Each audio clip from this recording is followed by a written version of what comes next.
friends, this is Vidyut Vishwas and welcome to my channel Hidden Gem of Stock Market by Vidyut Vishwas. Friends, जैसे हर week मैंने कुछ ना कुछ company आप लोगों के साथ शेयर करता हूँ एनालिसिस। तो इस वीक भी एक कंपनी का एनालिसिस लेकर आया। इस कंपनी का अभी तक मैं जनरली आप लोगों को पता है हमेशा टेक्निकल बेस पे देता हूँ और फंडामेंटल का थोड़ा सपोर्ट लेता हूँ। तो इस कंपनी का टेक्निकल थोड़ा सा फेवरेबल दिख रहा है, सारे चेकलिस्ट जो है मेरा वो फुलफिल कर नहीं रहा है।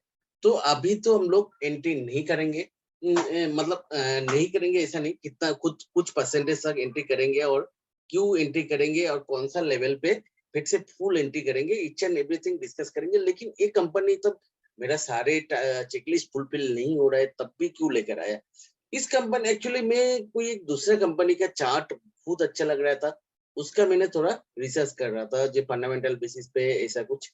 तो अचानक से इस कंपनी का जो मतलब मेरे को एबिटा है, ऑपरेटिंग प्रॉफिट मार्जिन है, उसमें मेरा आंख पड़ गया और देखा अरे ये तो इंडस्ट्री में तो सबसे ज्यादा ये जिस लेवल का वो ऑपरेटिंग प्रॉफिट मार्जिन या एबिटा में मतलब प्ले कर रहा है, ये इस इंडस्ट्री में तो कोई नहीं है, उसका आसपास कोई नहीं है। तो उसके बाद मैंने आरओसी आरओई ये सब देखा।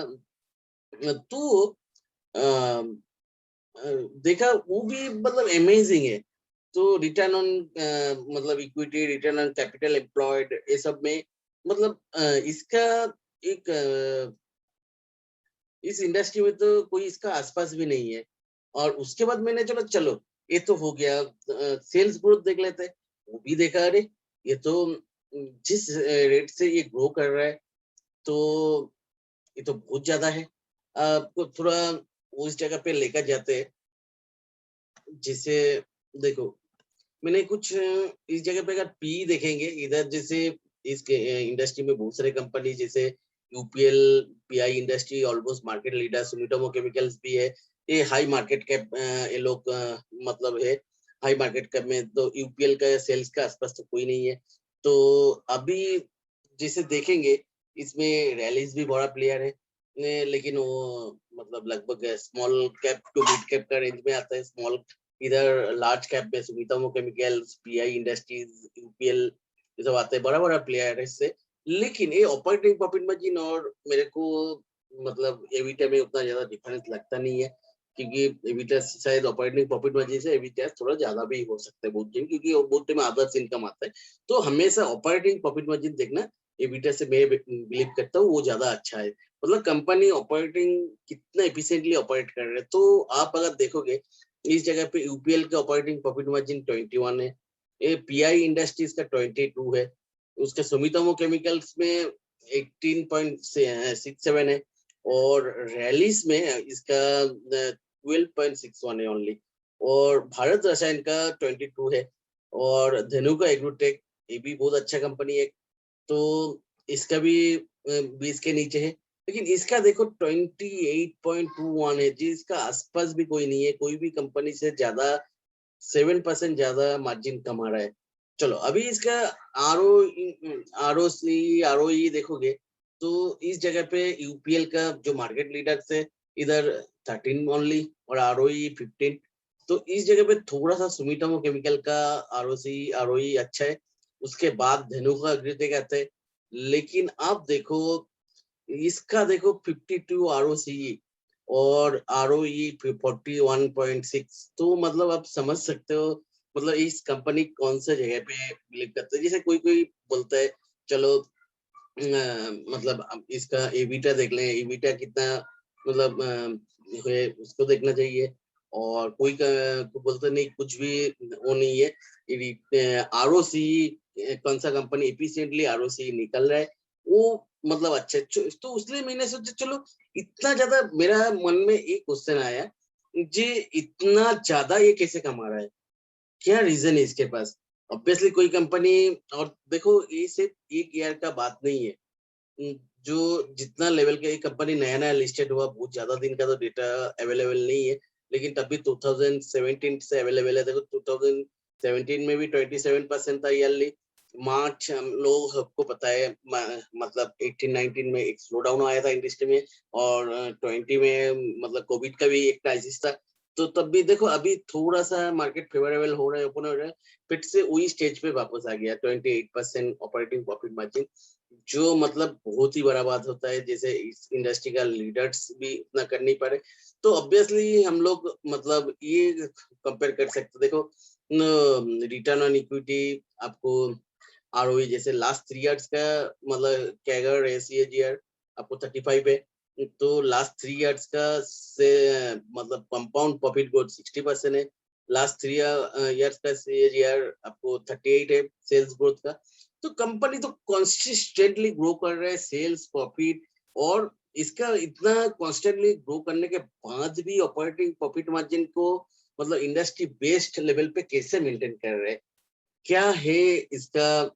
तो देखो कोई भी कंपनी तब भी मेंटेन कर सकते हैं जब उसके पास प्राइसिंग पावर हो। तो प्राइसिंग पावर कैसे बनता है, कोई कंपनी का प्राइसिंग पावर कब बन सकता है, प्राइसिंग पावर तब भी बन सकता है जैसे उसके पास मोनोपोली है, ये, और दूसरा है ऐसा इतना कॉम्प्लेक्स कोई प्रोडक्ट बना बना रहा है जो दूसरा कोई बना नहीं सकता है। ऐसा इतना दो केस में जब मतलब कोई चीज आप अगर अकेला बेच रहे हो तब आपके पास प्राइसिंग पावर तो रहेगा ही, आप जो प्राइस में दोगे वो प्राइस में ही खरीदना पड़ेगा।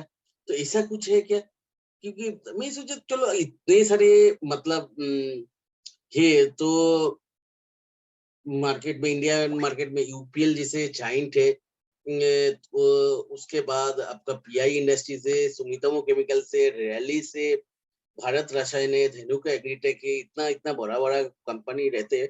लेकिन मैं उसके बाद जब डीप डाइव किया तब देखा तो इसमें मैक्सिमम कंपनी जो है फॉर्मुलेशन बनाता है, और लेकिन इस कंपनी का जो मार्क मतलब जो शेयरिंग है ऑलमोस्ट 70% इसका जो रेवेन्यू शेयरिंग है, 70 to 75% टेक्निकल्स बनाता है ये लोग।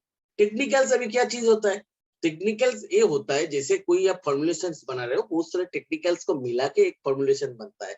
तो जैसे रैलीज, सुमितोमो, यूपीएल लोग ब्रांडेड प्रोडक्ट्स ज्यादा बेचते हैं, जैसे फॉर्मुलेशन हो गया, इन लोगों का अच्छा खासा ब्रांड है, फॉर्मुलेशन बना के, तो ये टेक्निकल्स बना। चलो टेक्निकल्स तो अभी बहुत सारे अभी का इंडियन कंपनी के लिए मतलब थ्रेड है, बहुत सारे मतलब चाइना का, जैसे चाइना का कंपनी, जैसे कोई भी एग्रोकेमिकल्स का बोलो या तो फार्मास्यूटिकल्स बोलो, जो एक्टिव इंग्रेडिएंट्स है वो जनरली ये जो टेक्निकल्स मेनली चाइना से ही इंपोर्ट होता है। तो अभी जो है तो देखा तो पहले तो बात है टेक्निकल्स, तो इंडिया का जितना भी मार्केट लीडर्स है टेक्निकल बहुत कम कंपनी बनाते हैं, एक कुछ हद तक पीआई कुछ कुछ बनाते हैं, तो टेक्निकल्स तो बहुत कंपनी बनाते हैं। तो और लेकिन टेक्निकल्स बनाते हैं ऐसा नहीं, तो चाइना से भी आप लोग कम पैसे में बहुत सारे कंपनी इंपोर्ट भी कर सकते हैं, लेकिन इसके पास तब है क्या जैसा। तो मैंने सोचा इसका थोड़ा देख लेते जो मतलब उसका कुछ मिलता है या नहीं। तो लकीली सारे अवेलेबल इन लोगों का जो इन्वेस्टर डेस्क है उस जगह से मिल गया, और मैंने कंपनी का वेबसाइट भी देखा और बहुत सारी जगह देखा, तो मेरे को बहुत सारे मिला। तो मैं देखा ये कंपनी एक आज जो मेरे को लगा क्यों इतना प्राइस मतलब पावर आ रहा है, ईच एंड एवरीथिंग मेरे को समझ में आया तब।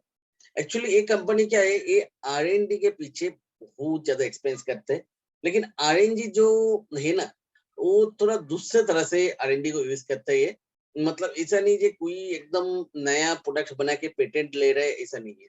इसका आर&डी में बहुत ही ज्यादा कैपेबल्स, पीएचडी, मतलब उसके बाद बायोटेक्नोलॉजिस्ट ये सब भरा पड़ा है। तो और मतलब कैपेबल लोगों को ज्यादा सैलरी देके ले रहे हैं, कोई प्रॉब्लम नहीं, लेकिन इन लोग क्या करते हैं, जैसे ये मतलब ये जो पेटेंटेड प्रोडक्ट है ये मार्केट में ये तो करते नहीं है। इसका क्या है ये मतलब आर&डी जो है, जैसे आप लोगों को पता है कोई कंपनी अगर कोई प्रोडक्ट्स बनाया, उसका एक पेटेंट रहता है, लेकिन पेटेंट लाइफ टाइम के लिए नहीं रहता है, पेटेंट का एक टाइम बाउंड रहता है। तो इसका आर&डी वैसा प्रोडक्ट को मतलब वो करता है, आइडेंटिफाई करता है जो ऑफ पेटेंट हो रहा है, लेकिन कॉम्प्लेक्स है, ज्यादा टॉक्सिक नहीं है। जैसे टॉक्सिक होगा तो क्या प्रॉब्लम होता है, जैसे कोई कोई पेस्टिसाइड्स या तो एग्रोकेमिकल्स जो फॉर्मुलेशन आता है, देखना रेड सिंबल रहता है, तो इसका कोई भी प्रोडक्ट उतना रेड सिंबल कैटेगरी में नहीं रहता है।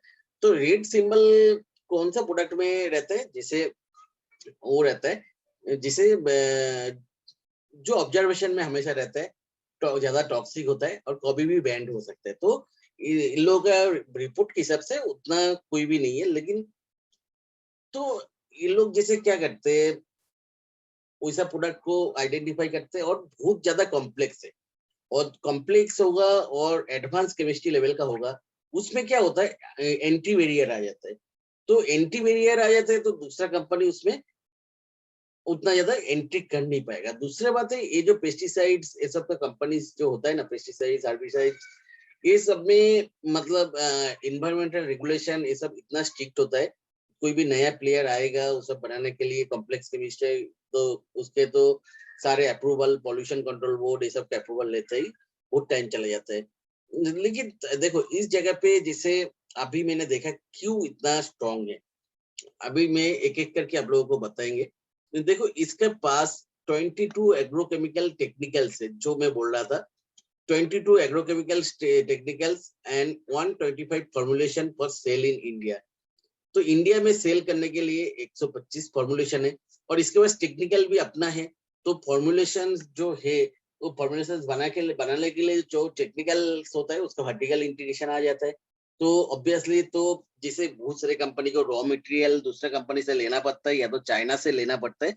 तो उसमें क्या होता है, रॉ मटेरियल इंपोर्ट्स का प्राइस का जो फ्लक्चुएशन रहता है उसमें मार्जिन कम हो जाता है। तो इसमें एक प्रॉब्लम, इसका तो फायदा है। पहले बात है, जो एग्रोकेमिकल टेक्निकल्स खुद बनाते हैं, वर्टिकल इंटीग्रेशन बहुत सारे केस में आ रहा है, तो उसमें प्राइस फ्लक्चुएशन का उतना वो नहीं है। ये दूसरा जो है 27 एग्रोकेमिकल्स टेक्निकल्स जो है वो, और 35 फॉर्मुलेशन एक्सपोर्ट करते हैं, और उसके साथ 2 एपीआई भी बनाते हैं। एपीआई क्या होता है, एक्टिव फार्मास्यूटिकल इंग्रेडिएंट्स। तो जो टेक्निकल से इसका बिजनेस में 78.87 ऑलमोस्ट 79% रेवेन्यू आता है टेक्निकल से। अभी टेक्निकल्स में इतना प्राइसिंग पावर इसको क्यों है, देखो उसका रीजन है, ये जो manufacturer of the 5 technique sole Indian manufacturing of the 5 sole manufacturing क्या होता है, इसका 5 टेक्निकल ऐसा है जो इंडिया में अकेला बनाता है, मतलब और दूसरा कोई कंपनी नहीं है वो टेक्निकल्स बनाता है। तो इंडियन कंपनी में जैसे अभी चाइना का जब भी इंपोर्ट का इश्यूज चल रहा था अभी, या तो चाइना के साथ जब भी इंडिया का टेंशन होता है, तब जो इंडियंस कंपनी है तब इसके पास से वो 5 टेक्निकल्स तो लेना ही पड़ेगा। और सम एक्सटेंट सब कुछ हम लोग एक्सपोर्ट के ऊपर डिपेंड कर नहीं सकते सारे कंपनी।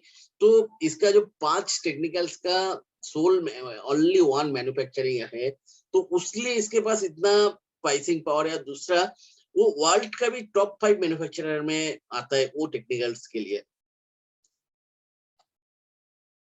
जैसे इस जगह पे they are technicals and among the leading manufacturer globally for the captan, folpet and thiocarbamate herbicide. तो ये जो देखो, मैं इसलिए डिग डाउन कर रहा था, मेरे को वो देख के थोड़ा सा वो लगा था मेरे को जी, क्यों इतना ज्यादा प्राइसिंग पावर है इसके पास। तो देखा, हाँ कुछ प्रोडक्ट के लिए कुछ हर्बिसाइड्स है और फंगिसाइड्स है जिसके लिए ये मतलब सोल मैन्युफैक्चरर है। और ये क्या तो उसके बाद देखो इस जगह पे जैसे R&D कैपेबिलिटीज बोल रहा था, जैसे identification appropriate complex technicals that are suitable for commercialization and improving production process and in the quality and purity process patent product।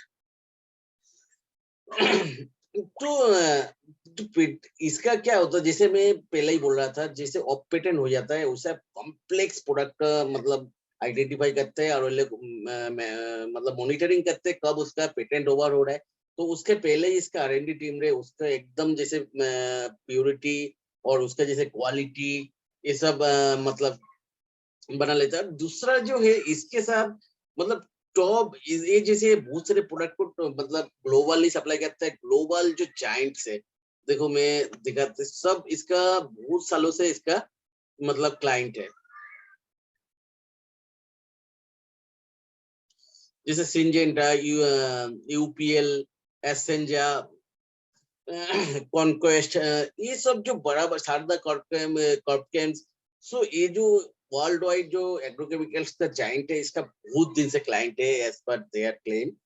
तो बहुत दिन से, क्योंकि जो इसका टॉप 10 कस्टमर है, इसका मैक्सिमम रेवेन्यू उससे आता है, ऑलमोस्ट 50% रेवेन्यू टॉप 10 कस्टमर से आता है। और वो लोग बहुत सारे, ऐसा है बहुत सारे कंपनी का से कंपनी को सेम प्रोडक्ट 10 साल के ऊपर से सप्लाई कर रहे हैं, तो बहुत दिन से एक रिलेशन तैयार हो गया। तो अभी क्या हो रहा है, वो कंपनी ऑब्वियसली एग्रोकेमिकल जाइंट से बहुत सारे पेटेंटेड प्रोडक्ट यूज करते हैं, तो उन लोगों को बहुत ही ज्यादा मतलब जब कोई कंपनी के पास पेटेंट रहता है ना, तो उसके पास प्राइस पावर रहता है। प्राइसिंग पावर जब रहता है, वो एक अपचार्ज लेते हैं उसके ऊपर। तो वो लोग भी फॉलो करते हैं कब उसका पेटेंट वो होगा। तो ऑब्वियसली उन लोगों से इन लोगों के मतलब इंटीमेशन तो ऑब्वियसली मिलता है। तो जो कंपनी का अभी पेटेंट सोचिए 2022 में ओवर होने वाला है, तो उसका उसमें भी से आइडेंटिफाई कर लेते हैं कि कौन सा प्रोडक्ट तो बहुत ज्यादा कॉम्प्लेक्स है, दूसरा कोई रेप्लिकेट नहीं कर सकते। और मतलब उसमें एंटी बैरियर भी बहुत ज्यादा होगा। तो उसमें क्या होगा, देखो जो ऑब्वियसली इसके साथ जो बड़ा बड़ा जाइंट्स है, तो उन लोगों के साथ रिलेशन बहुत अच्छा है। तो उन लोग ऑब्वियसली ये जब सेम प्रोडक्ट बना के देगा और कोई पेटेंटेड बैरियर नहीं है, तब ऑब्वियसली इसका टाइल्स लेगा। जब उसका प्रोडक्ट कम पैसे में उससे मतलब एक ही लेवल का, एक ही क्वालिटी का, एक ही प्योरिटी का मिलेगा, तो ऑब्वियसली उसको ही यूज करेगा, क्योंकि इसके साथ बहुत सारे लॉन्ग टर्म से रिलेशन है। लेकिन उसके बाकियों के साथ उस जो जिससे ले रहा था उसके साथ काम। तो अभी इन लोगों को जैसे ऐसा जो प्रोडक्ट है 2019 से ऐसा 3 प्रोडक्ट टेक्निकल्स ये लोग बनाया, जो अभी इन लोगों का 41% रेवेन्यू मतलब शेयर कर रहे हैं। अभी इस जगह पे कहाँ पे देख जैसे since 2018 R&D efforts has resulted development of the process for product that are not highly toxic, commercialization of 3 technicals which contributed 42% 13% revenue from the operation। 2001 का जो फाइनेंशियल ईयर है उसमें 42% रेवेन्यू शेयर कर रहे हैं। ऐसा 3 जो नया 2018 के बाद इसका R&D ने कमर्शियलाइज किया। तो इतना जल्दी इतना ज्यादा क्यों हो रहा है, यही रीजन है। इसके साथ बहुत अच्छा रिलेशन है, बहुत मतलब वर्ल्ड वाइड जो बड़ा बड़ा टेक्निक मतलब एग्रोकेमिकल कंपनीज है, तो ये मतलब वो रेडी रहता है। और ऐसा जैसे ये लोग आइडेंटिफाई किया अप टू 2024 19 ऐसा टेक्निकल ऑलरेडी आइडेंटिफाइड है जिसका ऑफ पेटेंट हो रहा है। जैसे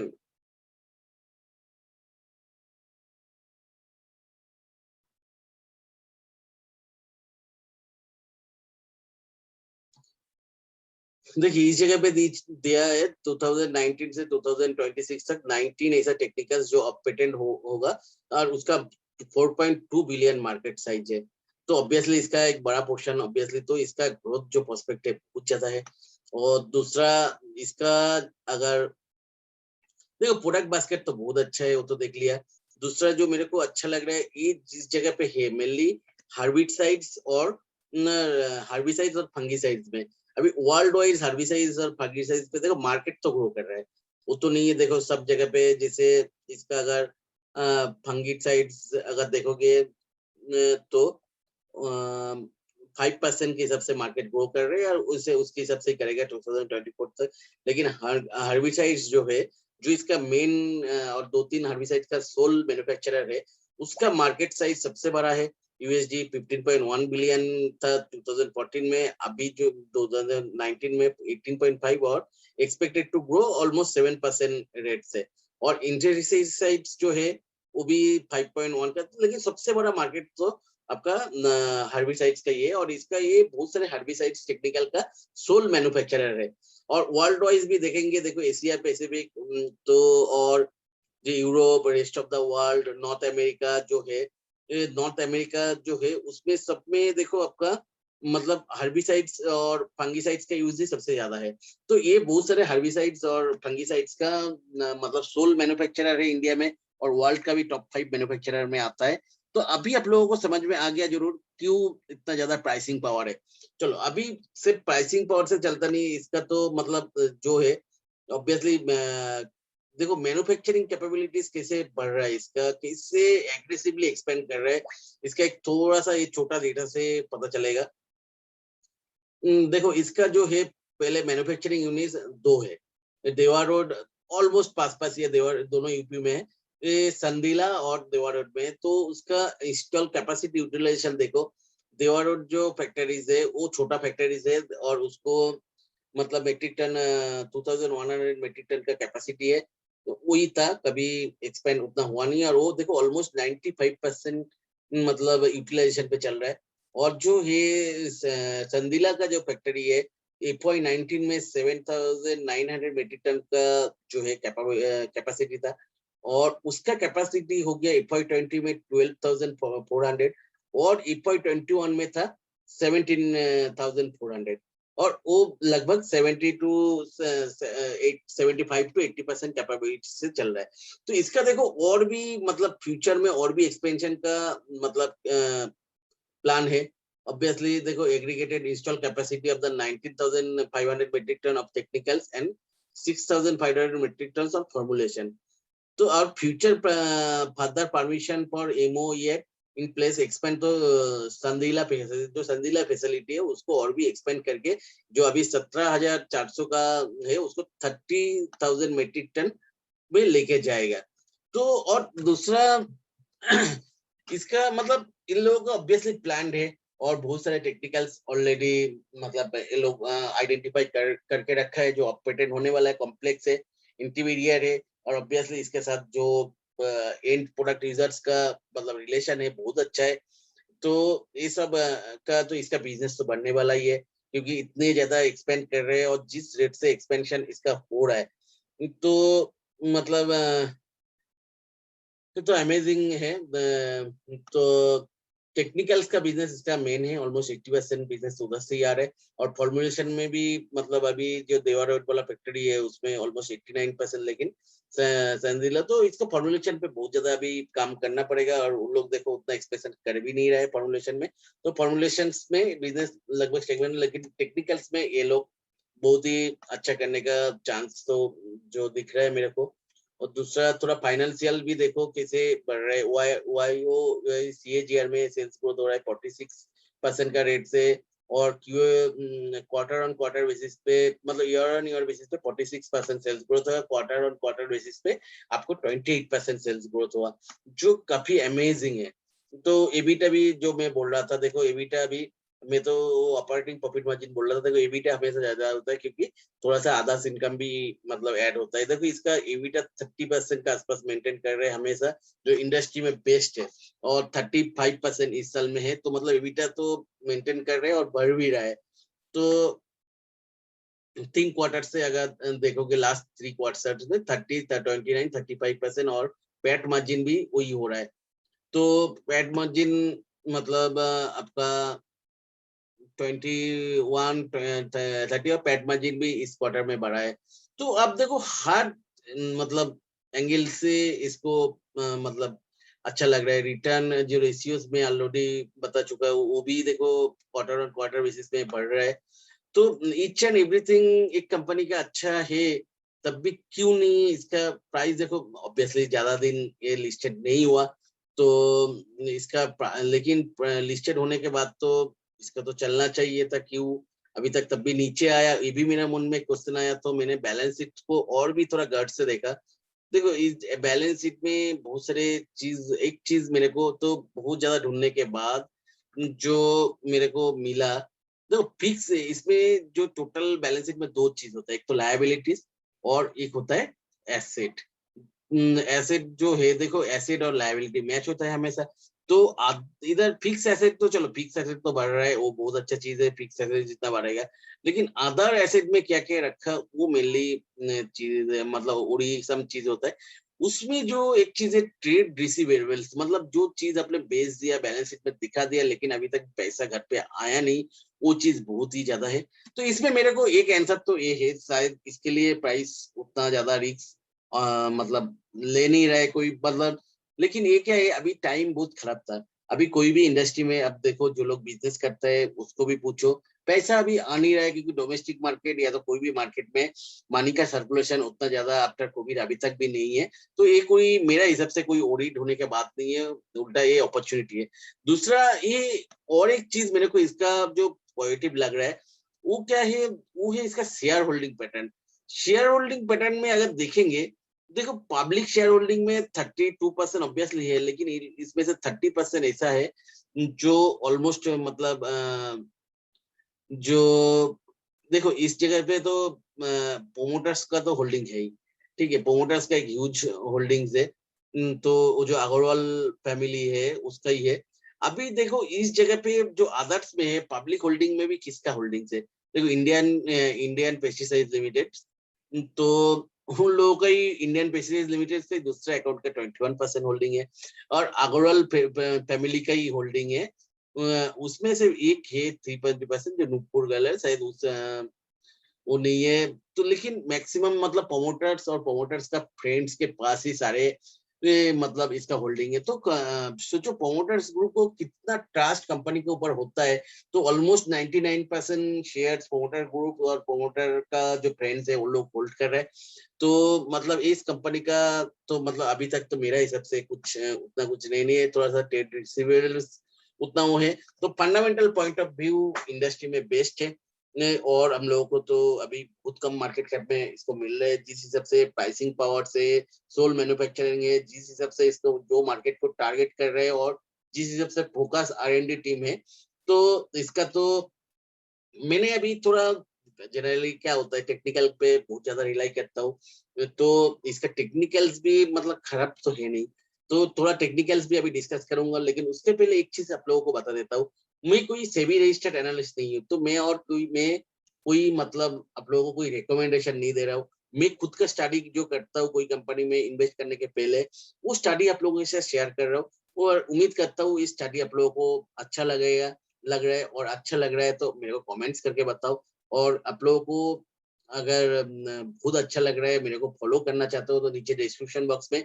मेरा टेलीग्राम ग्रुप का लिंक दिया हुआ है, उस ग्रुप में आप लोग एंट्री कर सकते हो। मतलब उसमें मैंने बहुत सारे करंट मार्केट में लाइव मार्केट में अपडेट्स भी देता हूँ। और सबसे बड़ा बात है मैं सेबी रजिस्टर्ड नहीं हूँ, तो मेरा इसमें आप लोग मतलब टेक मतलब इसके मेरा एनालिसिस का बेस पे आप एंट्री मत कर जाओ, आप इसको जस्ट आपका स्टडी के लिए, जैसे मैं खुद स्टडी कर रहा हूँ आप लोग भी स्टडी करो। चलो थोड़ा टेक्निकल्स मतलब देख लेते हैं, और उसके बाद टेक्निकल्स का मतलब कैसे लग रहा है उसके हिसाब से मैंने थोड़ा कहाँ कौन सा लेवल पे मैंने मतलब एंट्री करूंगा वो थोड़ा बता देता हूँ। थोड़ा देखो इस जगह से अगर देखूंगा मैं, चलो इस जगह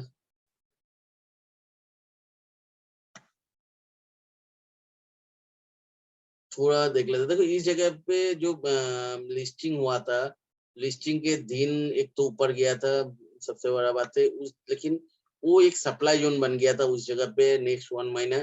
तो अगर देखेंगे ये सप्लाई जोन के ऊपर तो ये जा नहीं पा रहा था, तो ये सप्लाई जोन से ये नीचे एक डाउन ट्रेंड बनाया था। तो डाउन ट्रेंड अगर बनाया तो ऑब्वियसली डाउन ट्रेंड तो पूरा जिंदगी किसी का चलने वाला नहीं है, और ये ऐसे ही इतना शानदार कंपनी है। तो मैंने अगर इसको बना दिया, टच करा दिया, देखो सारे जो टॉप्स आता है उसको टच करना पड़ता है, तो मैंने इसको टच कराया तो देखो इस जगह पे ब्रेकआउट है। तो और इस जगह पे कैंडल्स अगर देखेंगे तो कैंडल्स इस लाइन को रिटेस्ट किया है, रिटेस्ट करके फिर से ऊपर गया। तो इस जगह से एक दिख रहा है क्लियर कट, जो ट्रेंड लाइन जो चल रहा था डाउन ट्रेंड लाइन, उसको तो ब्रेक किया। और उसको ब्रेक करने के पहले और एक टेक्निकल पैटर्न जो बनाया, देखो इस जगह पे डबल बॉटम पैटर्न बनाया। हर बार क्या हो रहा था लास्ट लो को ब्रेक कर रहा था, लेकिन इस जगह पे एक डबल बॉटम पैटर्न बनाया। डबल बॉटम बनाने के बाद एक बड़ा सा कैंडल दिया वॉल्यूम के साथ जो, और ऑलमोस्ट ये इनगल्फ कैंडल से तो इसको पूरा का पूरा मतलब इन्वॉल्व किया, और इस जगह पे हायर लो दिया। तो मतलब ये जो करेक्शन आया ये लास्ट मतलब लो तक लेकर आ नहीं पाया, और उसके बाद फिर से बाउंस दिया। तो इस जगह पे जो हाई बनाया था, तो हाई को इस जगह पे क्रॉस कर गया। तो एक ये कहीं ना कहीं एक इंडिकेशन दे रहा था जो शायद ये जो डाउन ट्रेंड लाइन जा रहे इसको ब्रेक करेगा। तो अल्टीमेटली उसको ब्रेक कर दिया, लेकिन उसको बस सस्टेन नहीं कर पाया था। लेकिन और एक देखोगे तो इसके कंपेयर में इस जगह पे जैसे लो है, एक हायर लो दिया, फिर से ये हाई को क्रॉस किया है, फिर से हायर लो दे दिया इसका कंपेयर में। तो हायर लो के बाद फिर से इस जगह पे एक मार्क मिला, लेकिन इस हाई को अभी तक क्रॉस नहीं कर पाया। तो अभी क्या है, देखो इस हाई को क्रॉस कर गया और इसके ऊपर सपोर्ट ले रहा है, और ट्रेंड लाइन के ऊपर भी सपोर्ट ले रहा है। तो अभी इस जगह पे मैंने जो करूंगा, टेन लाइन जैसे डाउन टेन लाइन ब्रेक कर गया और फंडामेंटल को मेरे को बहुत ही ज्यादा सपोर्टिव लग रहा है, तो मैंने इस जगह पे 40% क्वांटिटी मतलब खरीद लूंगा। अगर इस जगह से नीचे आया थोड़ा सा इस हाई तक, देखो ये 310 तक अगर आया, ये लो को ब्रेक करेगा तो मैंने नया क्वांटिटी ऐड नहीं करूंगा। तो 310 पे आया तो इस जगह पे और भी 20% क्वांटिटी में बाई करूंगा। और लेकिन मेरा स्टॉप लॉस का अगर देखो इस जगह को, ये दो लो को, लो से वापस आया बार बार, तो ये दो लो को अगर ब्रेक करेगा तो ये बहुत ही नीचे जा सकता है 300 का। तो मतलब वो मैंने 300 का 1 रुपया या तो 2 रुपया नीचे रखूंगा वीकली क्लोजिंग बेसिस पे। वीकली क्लोजिंग बेसिस पे अगर 298 के नीचे क्लोज देगा तो मैं एग्जिट कर जाऊंगा। लेकिन फुल क्वांटिटी कब मेरे को ऐड करना है, जब फुल, देखो इस जगह पे एक इसने एक बहुत ही स्ट्रॉन्ग सप्लाई जोन बना दिया, जो सप्लाई जोन में इसको अभी मतलब घूम रहा है। ठीक है, अभी इसको भी एक्सपेंड करेंगे तो ये सप्लाई जोन देखो इधर भी वैलिड है।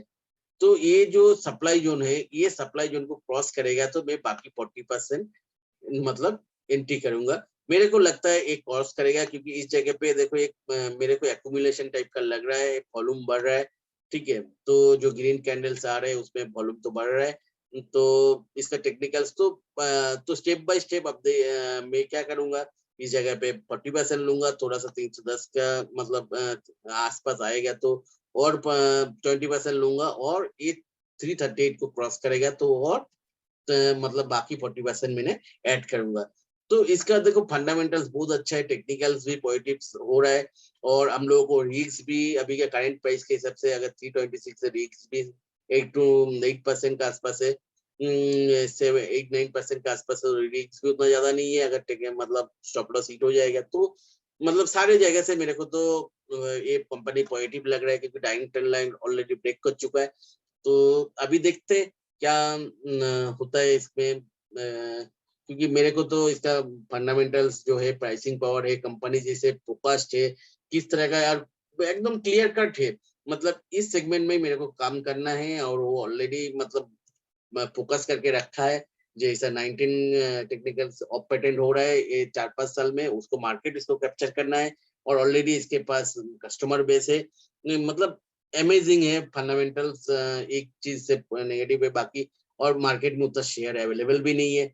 तो मतलब शेयर अवेलेबल नहीं है, मतलब इसमें क्या है, दो, एक तो फायदा ये होता है जैसे कोई सेल करने वाला उतना, जैसे रिटेलर का मतलब थोड़ा सा पैनिक सेलिंग ये सब तो होने वाला है नहीं इसमें।